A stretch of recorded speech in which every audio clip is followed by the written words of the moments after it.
சொல்லிட்டு ஒரு நீரோடையில தண்ணி குடிக்கிறான். அப்படி குடிச்சு எங்கேயோ ஒரு பாலைவனத்துக்கு போயிடறான். இவனுக்கு என்ன நடந்துச்சு, நம்ம எப்படி இங்க வந்தோம் அப்படின்னு சொல்லிட்டு ஒண்ணுமே புரியல. ஸோ அதுக்கப்புறம் இவன் இந்த பாலைவனத்துல இருந்து நடந்து திரும்ப அந்த நீரோடை தண்ணி குடிக்கிறான்.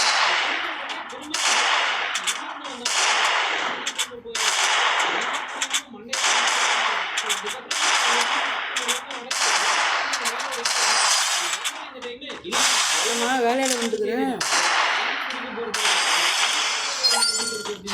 அங்க தண்ணி குடிக்காம அங்க இருந்து ரோட்டுக்கு வந்துட்டு அங்க வர ஒரு கார்ல லிஃப்ட் கேட்டு ஏறி உட்காந்துக்கிறான். அப்போ காருக்காரன் இவனை பார்த்துட்டு, என்னங்க ரொம்ப காஞ்சி போயிருக்கீங்க, தண்ணி வேணுமா அப்படின்னு செத்துட்டு இருக்கேன், நல்ல வேலை தண்ணியாவது குடிச்சீங்க, கொடுங்க அப்படின்னு சொல்லிட்டு வாங்கி குடிக்கிறான். அப்படி குடிச்ச உடனே திரும்பவும் டெலிபோடைய அந்த பாலைவனத்துக்கே போயிட்டு நின்றுட்டு இருக்கான்.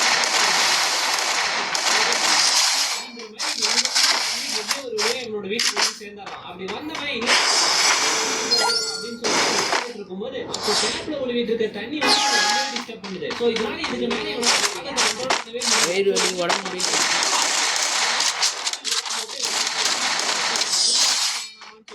பார்த்துட்டு இருந்தா எடுத்து இது தெரிஞ்சு அப்படி அடிச்சதுக்கு அப்புறம் பாக்கலாம். அப்பயுமே இவன் டெலிபோர்ட் ஆகல. எவ்வளோ ஒரு வழியா அந்த சாபம் என்ன விட்டு போயிருச்சு அப்படின்னு சொல்லிட்டு ரொம்பவே சந்தோஷமா இவன் வீட்டுல இருக்க ஸ்விம்மிங் பூல்ல வந்து ஒரு டைவ் ஒன்று அடிக்கிறான். அப்படி அடிச்சு செகண்டே இவன் திரும்பவும் டெலிபோர்ட் ஆகி அந்த பாலைவனத்துக்கே போயிடறான். மண்ணுக்குள்ள இருந்து எந்திரிக்கிறாப்ல. ஸோ அப்படி உட்காந்துட்டு இருக்கும்போது ஏன் இப்படி நடக்குதுன்னு சொல்லிட்டு இவனுக்கு தெரிய வருது. அது என்ன தெரியும், கொஞ்ச நாளைக்கு முன்னாடி ஒரு வயசான